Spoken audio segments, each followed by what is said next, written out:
سلام به همه دوستان عزیز. مهدی سایبرم و خوش اومدید به یه ویدیوی عالی دیگه. خب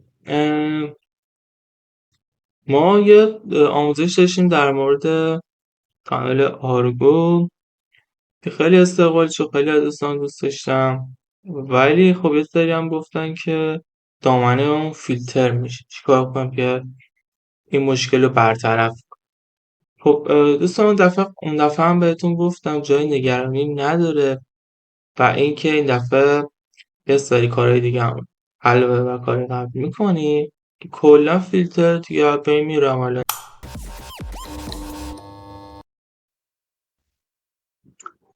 خب بچه من یه چند باری براتون رکورد کرده بودم، ولی خب متاسفانه اونجوری که باید نشد و خب دوباره بهتون نشون میدم. ببینید شما حتما باید اول ویدیوی کانال آرگو رو ببینید که بتونید این ویدیوی الان رو بهتر درک کنید و بتونید اصلا از این عملیات استفاده کنید. و اینکه ببینید دوستان میگفتن که مثلا که کانال الگوریتم گفتن که خب دامنه هم فیلتر میشه، ما چیکار کنیم اینجوری که نمیشه. من اون دفعه هم بهتون گفتم الانم ببینید گفتم شما لازمید اصلا حتی از دامنه خودتون استفاده کنید. شما میتونید از آی پی تمیز استفاده کنید برای کانفیگتون، میتونید از اسن هایی که از کلیدفر استفاده میکنن استفاده بکنید، میتونید اصلا از هر چیزی که از کلیدفر استفاده میکنه میتونید شما به عنوان یک کل ازش استفاده بکنید. ببینید مثلا اه، عرض حضورتون که ببین مثلا من اینجا اومدم چیکار کردم، یه دونه سینیم ساختم، تمیز دو اومدم بهش این سایت رو دادم و اینا چی بود که اون اینا همون سایت هایی بود که رفتیم از آی پی تمیز، سایت آی پی تمیز گرفتیم گذاشتیم اینجا که تون آی پی تمیزا رو واسمون چنج کنه و بتونه ما راحت وصل شیم.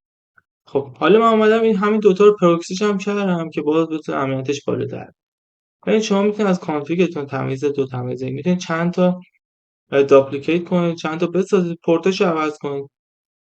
چون ما SSLش هم که فعال کردیم، HTTPSش هم که فعال کردیم، پروکسی هم که هست، راحت میتونید از پورتای کلودفلر استفاده بکنید. پس بریم الان یه تمیز دو ساختم، مثلا یه دونه تمیز یک ساختم که همونایی که سینیم کردم و اومدم مثلا از دامنه زولا دات آیا رو استفاده کردم. چرا؟ چون از کلودفلر استفاده میکنه و من پینگ میده، میتونیم راه اصلا یه دامنه ایرانی استفاده کنیم. اگر دامنه ایرانی استفاده کنیم که کلودفلر استفاده میکنه خیلی میتونه به شما کمک کنه، پینگ بهتری بهتون میده.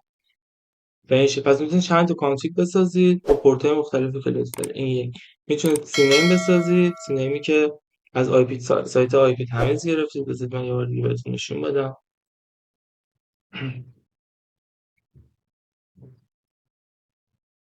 یه آی پی تمیز، این سایت آی پی تمیز بود که به ما میاد اینا رو ازش میگیره، واسه ما تون تون چنج میکنه و پای تمیز کلودفلر بهمون میده و میندازیمش پشت سینیم و به این شکل یه اسم مثلا واسش میزنیم، بعد اون سایت رو میزنیم، پروکسیش هم میکنیم اینجوری و همین. بعد میایم چیکار میکنیم؟ این مثلا از تلگرام کانفیگای رایگان هست، اینا رو پیدا میکنه، دامنه‌اش استفاده میکنه. خب همش میره از کلودفلر استفاده میکنه. ولی من چند نمونهشو اینجا گذاشتم برای مثلا بریم بدون هم بهتون نشون بدم. خب ولی الان مثلا من میام اینجا یه دونه کانفیگ دیگه هم باز پیدا میکنم که برای شما هم نشون بدم بهتون. مثلا خب این، خب من اینو پیستش کنم، ببین یه سایتی داره دیگه، یه آدرسی داره سابدومین دیگه، این کپی بکنم، کانفیگ خودش رو پاک کنم، میام مثلا یه دونه قبلی که ساخته بودم مثلا به جای این استفاده همین راحتی. خب در آخر همشون دوباره پینگ میگیرم، بچه نگران نباشین. این تا اینجا. پس خیلی راحت میتونیم اینجوری کلی دامنه داشته باشیم و کلی سناریو بتونیم پیدا کنیم و ازش استفاده بکنیم. خب و اصلا هر چیزی که من حالا آیپی باشه تا مربوط به کلود فلر باشه شما میتونید ازش استفاده کنید. همچنین میتونید پورت های مختلف بهش وصل بشه. ممکنه با این پورت مثلا کانگش ولی با یه پورت دیگه وصل شه. پس کانفیگتون چند تا بسازید با پورت های مختلف با دامنه های مختلف. این تا اینجا. بعد میتونید بیاید توی کلود فلر مثلا دامنه‌تون رو پیدا کنید،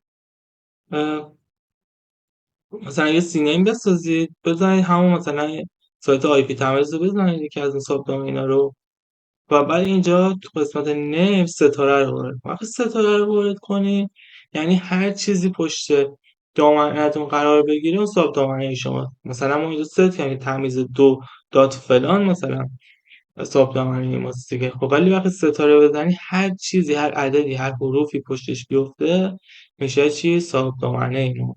و اینجوری بی‌نهایت ساب‌دامنه داریم که اصلا فیلتر کردنش خیلی دشوار میشه. حتی من یه چند نمونه ساختم باز همین جلوی شما ببینید پاک میکنم شادو داد فلان بود دیگه ببینید شادو فلان. خب مثلا میام پشتش یه چرت و پرت می‌نویسم داد فلان یا مثلا عددم میذارم پولانش هم میکنم اوکی همین راحت. این هم همون سیستماتیک هم تونل آرگویی که با هم ساختیم بچه‌ها. این همه تونل آرگوه که میتونیم از استنای کلود بده از ارزم به حضورتون که دامنه هایی که لطفا میتونیم از تلگرام دامنه‌شون استفاده کنیم اینجوری و خب الانم که اومدیم این حرکت رو بهتون یاد دادم ستاره گذاشتیم و اینجوری نهایت دامنه داشته باشیم اینجوری. خب حالا یه کار دیگه هم هست برید GFW قبل از اینه که شما به سرور بخواید وصل بشید هست شما به محض اینکه میزنید کاین اول از GFW چی همون فیلترینگ ایرانه. خب حالا یه چیزی هست به نام فرگمنت میاد مثلا کانفیگ شما رو جوری میکنه که با تأخیر پکت ها ارسال بشه بفرسته و اینجوری GFW نمیتونه شناسایی کنه نمیتونه کانکشن شما رو ببنده. به چه شکل میتونیم این کارو بکنیم؟ ما میایم من اینا رو پاک کنم ما میایم مثلا از یکی از کانفیگ ها مثلا چیکار میکنیم میایم کپی ازش میگیریم ولی به چه شکل شیر رو میزنیم میایم اینجا اکسپورت ایکس ری کانفیگ رو میزنیم و بعد این شکل کپی تست کانفیگ رو میزنیم. بعد میایم تو چه سایتی سایت میستا تو رو گیت هاب دات آی فلان من لینکش دیسکریپشن میذارم اینجا پیستش میکنید چیزی که کپی کردیم به این شکل باید بشه و اینجا سیو ان کپی رو میزنید این مثلا کپی و برای اضافه کردنش باید برید تو بخش سرور و نیو پروفایل اینجا کاستوم کانفیگ رو بزنید اینا رو بگیرید تو پیست کنید و اینجوری واسه هم اضافه شد اوکی میکنید اینجا رو هم اوکی میکنید یه همچین چیزی واسهتون اضافه میشه. خب پس چی شد اینجا که اومدیم با سینیم ساختم تمیز 2 تمیز 1 با استفاده از همون سینیم ساختن پروکسیش هم کردیم مثلا به اینکه پورت 2053 دادم به اینکه پورت 2080 اینجا من از دامنه زولا دات آی استفاده کردم با یه پورت دیگه از کلود چون میدونم از کلود استفاده میکنم من گذاشتم دامنه اینجا و اینجا اومدم مثلا تلگرام 2 تا دامنه پیدا کردم گذاشتم اینجا. اینجا اومدیم دامنه‌مون رو طولانی کردیم و میتونیم بی‌نهایت دامنه مختلف و طولانی واسه دامنه خودمون بذاریم که این دوتا رو هم اینجوری ساختم ببینید همشون همونه فقط دامنه‌مون رو میخوام بهتون کامل میخوام کانفیگ رو یعنی نشون بدم که میگم من چیز دیگه ای نیستش همونی که دارم میگم و انجام میدم براتون و در آخر هم که اومدیم فرگمنت رو اضافه کردیم. خب من الان از همه‌شون پینگ میگیرم واسهتون ببینید فیلترش کردم خاموش میکنم کنترل A کنترل خب بزنیم که پینگ بگیره ازم خب همش هم بهمون ارور داد. خب ببین اونایی که ارور داده رو من یه بار دیگه پینگ میگیرم این داد چون همه‌شو با هم دیگه بعضی وقت کار نمی‌کنه. یکی هم پینگ بگیرم. اینم اوکی بود. اینم اوکیه. ببینیم آره. یکی چی اوکی. یکی هم اوکی. خب دیدید که همه چی کاملا متصل. خب بچه تونل آرگو شما میتونید از خود کلودفلار هم مدیریت کنید. کافیه بیاید قسمت اکسس لاین زیرو تراست رو میزنید و وارد این قسمت میشید. میتونید بیاید اینجا عکس تانل رو انتخاب کنید. این تانلی که من ساخته بودم اینه دیگه. من اینجا واسه میتونم اینجا بیام کانفیگور ادیتش کنم. میتونم بیام یه تانل جدید اصلا بسازم به اسم فلان مثلا. بعد بیام مثلا دبیان میخوام کد نصب و کانکتش همش رو واسم میاره و این ترتیب میتونیم بریم قسمت بعدی و ساب دومینتون رو بهش بدید، مثلا پدتون رو بهش بدید. میتونید به اینجا یه لحظه واسه من ببینید همه این کارا رو میتونید واسهش انجام بدید. پورتتون رو بزنید، لازم حتما خود ترمینال انجام بدید.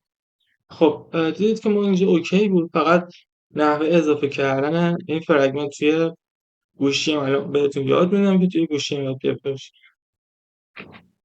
خب در اندروید هم ما میایم از کانفیگمون کپی میگیریم، شیر رو میزنیم و اکسپورت فول کانفیگوریشن تو کلیپبورد رو میزنیم. میریم وارد همین سایت میشیم و اینجا پیستش و اینجا اپلود هم کپی رو میزنیم، کی میکنیم و برمیگردیم در این قسمت. اینجا قسمت اضافه کردن رو میزنیم و ما کاستوم کانفیگ رو انتخاب میکنیم و حالا ایمپورت کاستوم کانفیگ فرام کلیپبورد رو انتخاب میکنیم. حالا اگر ازش تست بگیریم می‌بینید که فاصله و مشکلی نداره و اینم خودش بود که ازش وصل شدیم. می‌بینید که کانفیگ سالم بود و فرگمنتش کردیم و تیم ازش استفاده.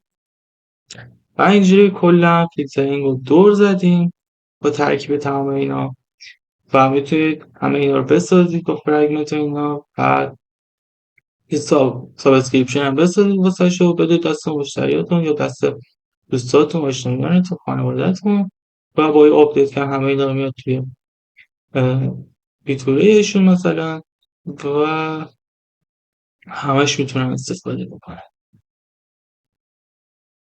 خب این هم ویدیو امروز. خوشحالم که تا اینجای ویدیو با من همراه بودید و به خدای بزرگ میسپارمتون. یا حق